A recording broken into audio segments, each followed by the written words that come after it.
Bonjour. Vous êtes secrétaire d'État auprès des personnes handicapées, auprès du Premier ministre. Nous vous avons interviewé en 2017 pour Chemin vers l'insertion et je suis ravie d'être là aujourd'hui, 5 ans après.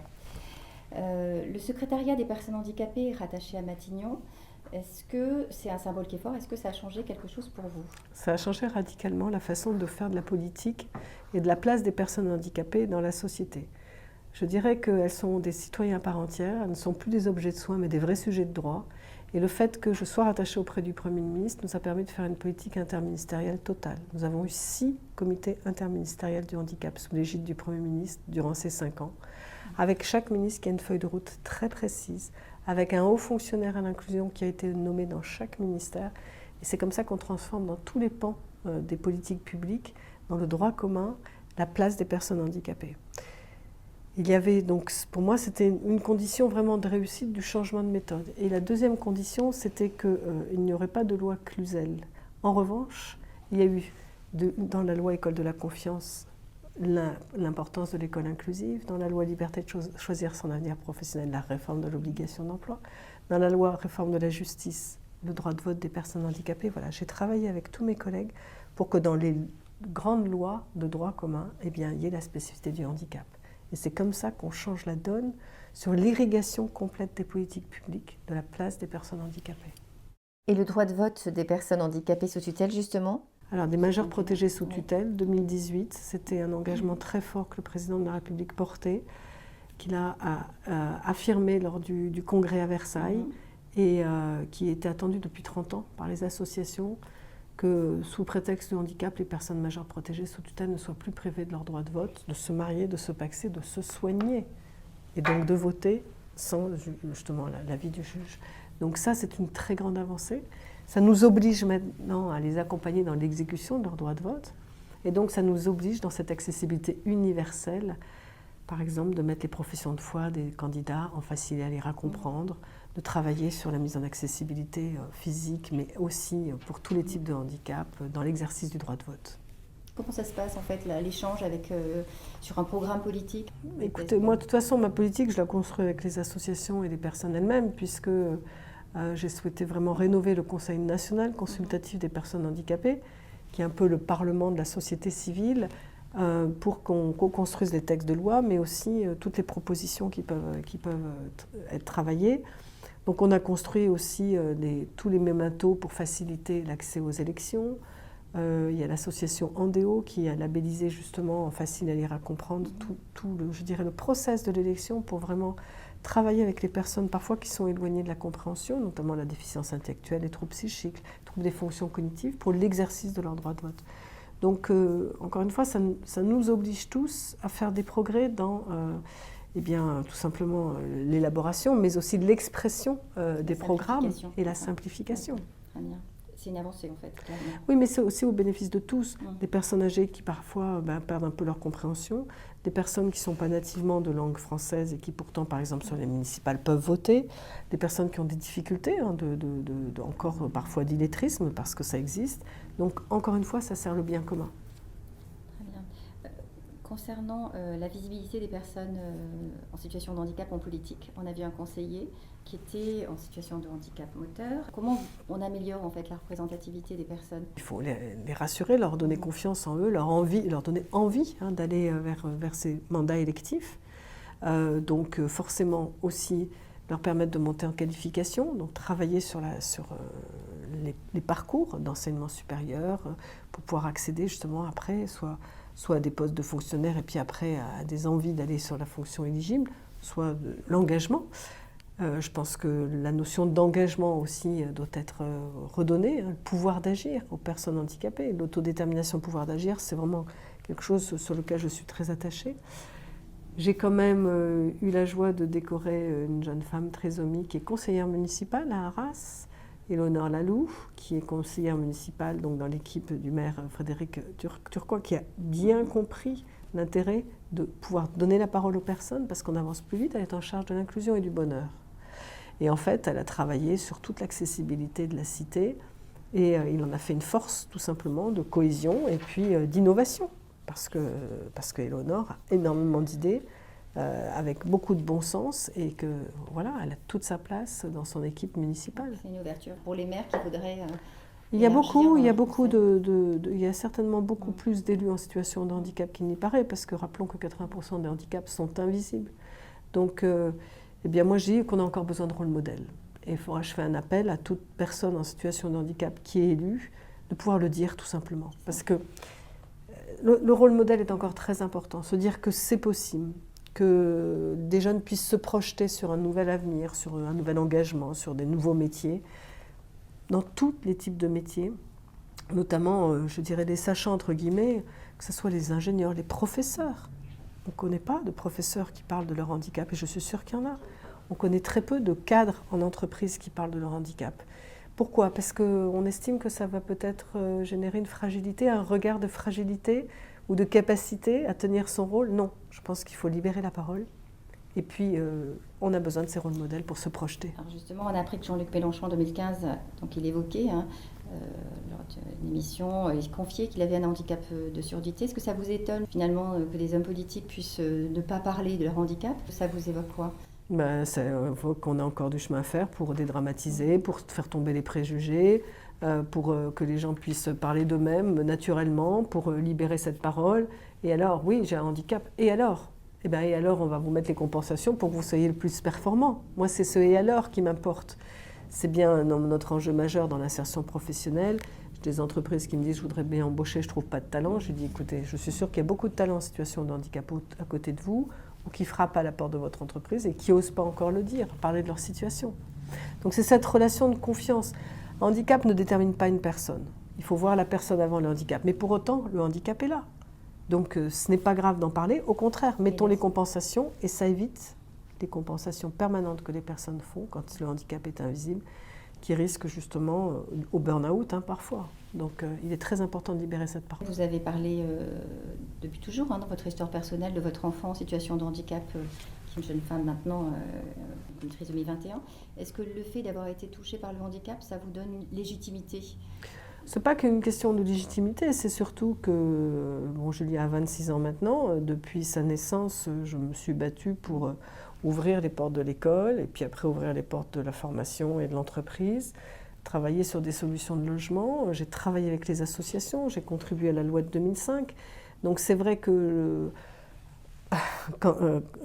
élection après élection, je portais ce projet de pleine participation des personnes handicapées. Quand j'ai rencontré le candidat Macron en 2017, j'ai vu que c'était celui qui avait cette vision de la pleine participation parce qu'il regardait les personnes handicapées comme des citoyens avant tout. Donc ça m'a intéressé de continuer à travailler dans ce sens-là.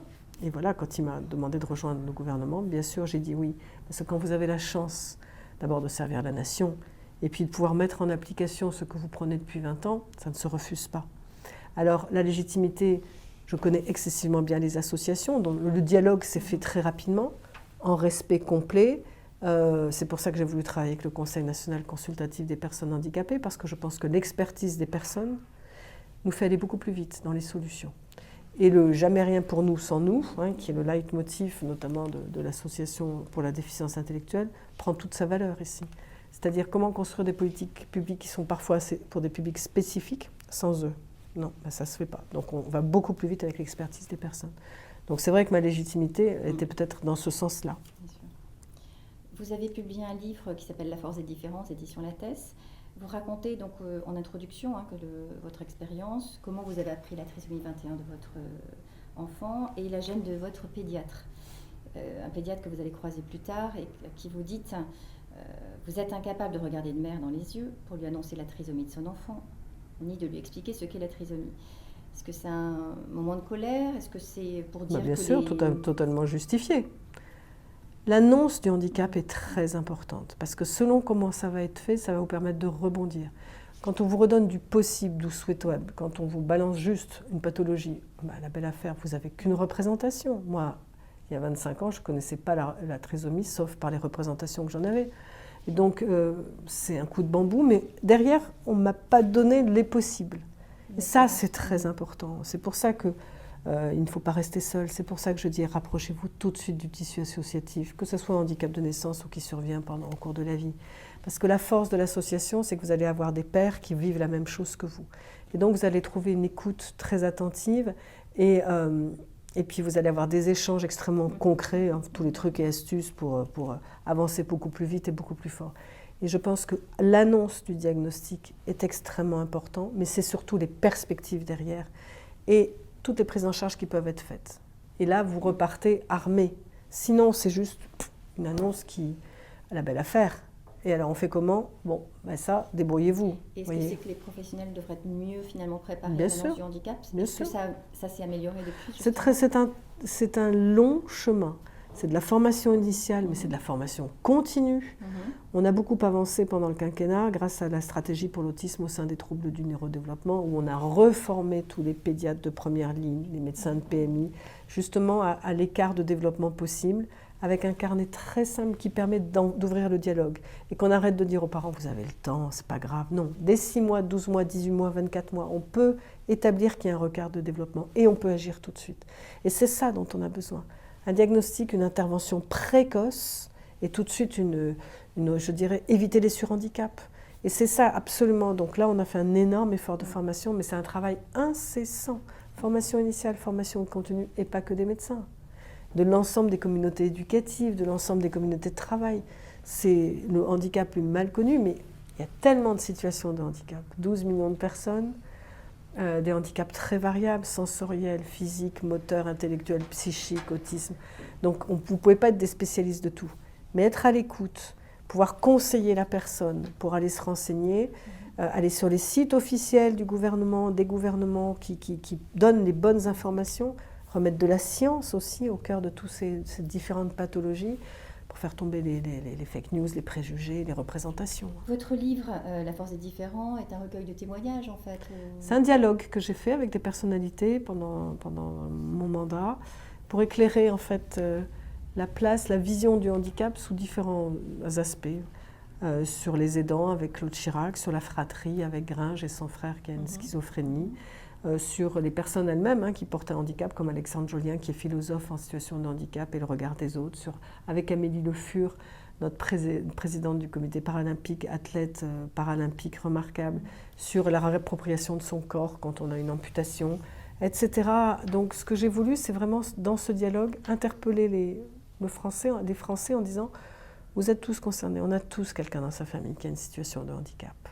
Donc il ne faut pas que ça soit anxiogène, mais il faut peut-être se dire que, eh bien, on peut peut-être tendre la main de façon un peu plus concrète, accompagner, aider, parce que ça impacte tellement de choses, la famille, la fratrie, la vie professionnelle.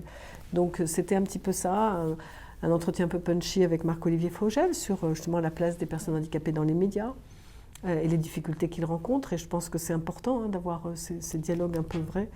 Et voilà, c'est un petit peu cette empreinte que j'ai voulu laisser à travers ces dialogues pour montrer que c'est l'affaire de tout le monde.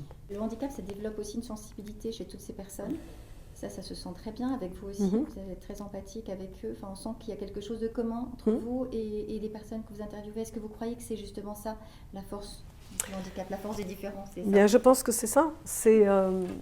Alors, Alexandre Jolien le dit encore mieux que moi. Il parle des singularités qui doivent faire beaucoup plus collectif. Donc ça, c'est très intéressant. Mais je pense que notre société, elle est faite de singularités. Alors, elles sont plus singulières certaines que d'autres. C'est la situation de handicap, comment elle est vécue, quel est l'impact sur la vie quotidienne. Mais pour autant, c'est la force, c'est ça. C'est, je veux dire, de pouvoir regarder le monde différemment. Bien sûr que ça vous apprend des choses à côté de laquelle vous passez quand vous n'êtes pas concerné directement. Mais pour autant, tout le monde est concerné je suis frappée, moi, dans tous mes déplacements que j'ai faits depuis 5 ans, et Dieu sait que j'en ai fait sur l'ensemble du territoire, c'est de voir comment les gens m'interpellent en disant « j'ai un frère, j'ai un oncle, j'ai une tante, j'ai un grand-père ». Donc on voit bien que ça concerne l'humain au quotidien. Cette fragilité parfois, cette situation de handicap, cette force, ils en font une force. Ce qu'on nomme les fragiles ou les vulnérables sont en fait des âmes très fortes. Et il nous faut nous enrichir, leur faire toute leur place, leur donner la parole. On apprend beaucoup. Alors, dans le handicap, il y a, vous savez, le handicap psychique est encore très tabou. Est-ce que vous pensez que c'est la société qui fait une hiérarchie du handicap? Puisqu'on considère dans l'entreprise qu'il y a quand même cet handicap qui a du mal, en fait, finalement, à être accepté. Et les DRH le disent souvent qu'ils n'ont pas la connaissance et les... Alors, vous avez raison. C'est des handicaps qui désorientent beaucoup les chefs d'entreprise. C'est pour ça qu'on a créé l'emploi accompagné, le job coaching. De la même façon qu'on a fait la scolarité accompagnée pour beaucoup d'enfants qui ont besoin sur les troubles des fonctions cognitives, les troubles psychiques, l'autisme, etc., eh bien, on continue sur l'emploi. Parce qu'on s'est aperçu que certaines personnes avaient besoin d'être accompagnées pour rentrer dans l'emploi, mais pour être maintenues et progresser dans l'emploi. Donc, on a créé le job coaching.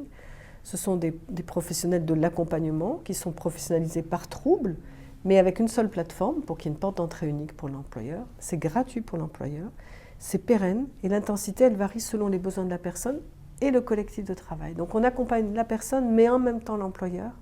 Et quand justement il y a des variations parfois d'intensité au travail, d'interaction avec ses pairs du fait de son handicap, eh bien le job coach peut revenir, être présent, réexpliquer l'interaction qui ne va pas, expliquer que peut-être à ce moment-là, il y a peut-être encore des soins à remettre en place, etc. Donc on sécurise le parcours professionnel grâce à ce job coaching et ça marche très très bien. Aujourd'hui, on a près de 6000 personnes qui sont accompagnées, près de 50% sur le handicap psychique. Et on voit bien qu'au bout de 6 mois, les personnes sont en emploi durable et elles y restent. Donc vous n'êtes pas finalement favorable à un développement d'entreprises adaptées où les personnes avec des maladies psychiatriques lourdes seraient peut-être suivies Il y a de tout. On a tout. On a la chance en France d'avoir la palette de l'ESAT à l'entreprise adaptée en passant par le job coaching et l'emploi classique sans aide. Donc profitons de ces chemins possibles et sécurisons ces parcours. On a fait une grande réforme des ESAT pour leur permettre de s'ouvrir, pour permettre aux personnes qui sont dans les ESAT, qui ne sont pas du droit du travail commun, puisqu'elles sont du médico-social, de pouvoir faire des mi-temps, ESAT et milieu ordinaire. D'avoir une sécurisation de leur parcours en étant accompagnées quand elles prennent le risque de franchir la porte de l'ESAT pour aller en milieu ordinaire et de pouvoir revenir si ça se passe mal. Donc on est en train de vraiment donner de la flexibilité et de la souplesse et je veux dire, félicitons-nous en France d'avoir cette palette de solutions. L'État est aux côtés, puisque ce sont des postes qui sont largement subventionnés par l'État, ESAT, entreprises adaptées, job coaching. Et donc voilà, ça nous permet de sécuriser les parcours, que la personne se reconstruise, d'avoir une vraie résilience, une reconstruction, et d'être sécurisée dans son parcours, avec des adaptations de temps de travail, avec des adaptations de poste, avec de l'emploi accompagné. Je pense que c'est comme ça qu'on réussira vraiment. Ça marche. En 5 ans, on a baissé de 5 points le taux de chômage. On a fait 75% de plus de contrats d'apprentis en situation de handicap. Et là, ce n'est pas que les jeunes, parce que pour le handicap, il n'y a pas de limite d'âge pour bénéficier de toutes les aides. Un exemple, dans le plan de relance, on a donné 4 000 € d'aide à l'emploi. On a signé 30 000 contrats, 75% d'entre eux sont en CDI. Donc on voit bien qu'il y a plein de coups de pouce qu'on a mis en place, des dispositifs, des coups de pouce, et que ça fonctionne. Et moi, je dis que dans ce cas-là, il faut que l'employeur puisse communiquer sur ce qu'il fait. Donc on a sorti le baromètre emploi et handicap, parce que je crois beaucoup à la mesure du progrès. On a sorti le baromètre emploi handicap. Au volontariat des entreprises, elles affichent 5 indicateurs de progression de leur RH inclusif. Donc là, on va pouvoir libérer la parole, parce que quand je suis jeune, je frappe à la porte de l'entreprise, je peux lire immédiatement où elle en est dans sa politique RH inclusive, et je peux enfin parler de mon handicap, parce que je sais que c'est un employeur handi-accueillant et qui s'est lancé dans une dynamique. Donc ça va être du gagnant-gagnant, je pense sincèrement, et je salue l'engagement des employeurs à travers le manifeste inclusion, les entreprises s'engagent, tout type de taille d'entreprise. Je pense qu'on est en train de passer de l'obligation à l'envie. Et dans ce mot RSE, responsabilité sociétale des entreprises, eh bien on donne du corps vraiment à cette RSE. Très bien, alors maintenant on va parler de l'accès à la culture, avec le Pass Culture qui est une très bonne initiative qui a été mise en place. Et pourtant, on voit que dans les musées, on constate qu'il y a un travail à faire pour faire venir les personnes au musée. Alors, quelles sont les solutions finalement pour inciter de plus en plus les personnes à fréquenter les musées et à comprendre que Eh bien, communiquer, aller vers les personnes, ça c'est tout l'enjeu, de pouvoir aller directement toucher les personnes en leur donnant leur offre locale. Il y a eu beaucoup de choses qui ont été faites, notamment avec les musées nationaux, avec le réseau, le RECA, qui travaille beaucoup en accessibilité universelle, c'est-à-dire des adaptations de visites pour les personnes sourdes, pour les personnes aveugles, pour les personnes qui ont des déficiences intellectuelles. Je tiens à saluer particulièrement le château de Versailles, parce que Catherine Pégard a une très très belle accompagnement des publics empêchés. Même pendant la crise Covid, il y a eu des ateliers qui ont été faits en visio et tout pour ne pas perdre le lien, avec même des enfants polyhandicapés, qui permet justement aux accompagnants d'avoir un nouveau regard sur la personne accompagnée, parce que là, il y a des émotions qui se vivent et qu'on partage, qui fait qu'on porte un nouveau regard sur la personne accompagnée. Donc bien sûr qu'il y a encore beaucoup à faire, mais il y a beaucoup. Et c'est intéressant ce que vous dites, c'est parce que les personnes manquent d'informations. C'est notre éternel problème. Comment aller toucher l'information et la personne concernée. Je pense qu'une personne qui a une allocation adulte handicapé ou un enfant qui a une allocation d'enfant handicapé, il devrait avoir par appli les informations sur son téléphone. C'est gratuit aussi. C'est Exactement. une information qu'ils n'ont pas toujours. Alors de plus en plus, les familles sont bien au courant, les familles d'enfants handicapés, de plus en plus ça se développe, hein, la politique d'accompagnement, de gratuité pour l'accompagnant. Il y a de l'autocensure à aller, on se dit, est-ce que je vais pouvoir y aller? Mon enfant a un comportement inapproprié. On parle des musées, mais on parle aussi du cinéma, avec Cinéma Différence, hein, qui a des séances qui sont dédiées aux publics différents.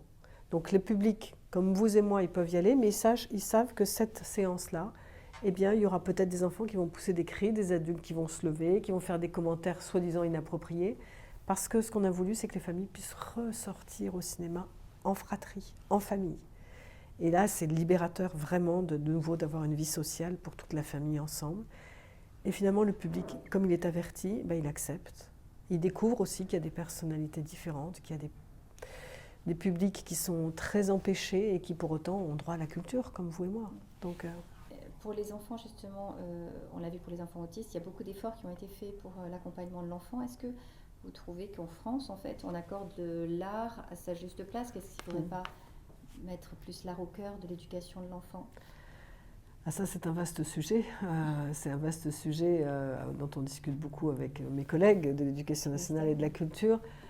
Oui, bien sûr, parce que tout le monde, c'est du gagnant-gagnant. J'étais, par exemple, au Théâtre des Champs-Élysées, où il y avait une séance d'un opéra qui était en langue des signes française et en chant-signe, et qui avait été travaillé donc avec le collège et les écoles d'enfants sourds qui étaient venus et qui avaient donc travaillé ensemble. Donc c'était du gagnant-gagnant.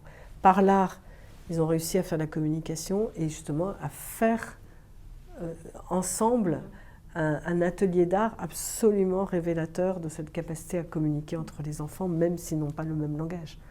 Donc bien sûr que c'est un objet, l'art est un vrai sujet de cohésion, hein, et d'épanouissement. Donc oui, à 200%, mais pas que dans les écoles, dans les établissements spécialisés aussi. Il faut absolument que ça se développe. Donc il faut que les accompagnateurs des établissements spécialisés travaillent aussi avec les musées, avec les écoles à côté, pour faire ces ateliers qui rassemblent. Pour conclure, Wolfgang Schäuble, l'ancien ministre des Finances en Allemagne, disait, alors il faut juste préciser qu'il a eu un grave accident qui l'a rendu paraplégique. Parfois, je dis à d'autres personnes handicapées que tout le monde porte un handicap. La seule différence est que nous, personnes en situation de handicap, nous en sommes au moins conscients. Qu'est-ce que cette citation évoque pour vous? La conscience, c'est important, l'expression, l'explication, la pédagogie sur son handicap. Je ne pense pas que tout le monde porte un handicap. Il y a vraiment des situations de handicap qui sont bien identifiées. En revanche, qu'à un moment donné, tout le monde peut être en situation de handicap. Ça, c'est indéniable. 80% des handicaps s'acquièrent au cours de la vie. Il ne faut pas que ce soit anxiogène. Et je pense que c'est ça que le ministre disait. À un moment donné, moi, si on me met mes plans inclinés partout, je suis autonome, je ne suis plus en situation de handicap. Quand on avait, je me rappelle aussi un échange avec notre triple champion paralympique, Alexis Anquincan, qui a gagné le triathlon, un champion paralympique extraordinaire. Une journaliste lui posait quelle est votre situation de handicap la plus terrible que vous avez vécue? Je vais vous dire, c'est pour demain, c'est préparer mon interview en anglais. Voilà. Et ça résume, si vous voulez, un tout petit peu la façon dont on aborde les difficultés les unes après les autres, et qu'en effet, on peut tous se sentir en difficulté. Pour autant, il y a vraiment des situations de handicap qui existent. Et à terme, est-ce que vous pensez que le mot handicap pourrait disparaître? Alors ça, c'est intéressant, parce que c'est vrai qu'il est très, très stigmatisant. Les anglo-saxons disent plutôt « people with special needs », les enfants ou les adultes à besoins particuliers. Pour l'instant, il est là. On a une politique qui est fléchée autour de ce mot. On a un quota d'insertion professionnelle qui est identifié. Il faudra qu'on y vienne petit à petit, hein, mais ça, c'est quand justement que les chemins ordinaires seront beaucoup plus facilités pour tout un chacun. Les 5 années se terminent. Quels sont vos projets? Le chemin n'est pas fini et ma fille me rappellera tout le temps qu'il faut encore agir et agir toujours plus vite. Je vous souhaite une bonne continuation. Merci beaucoup. Au revoir.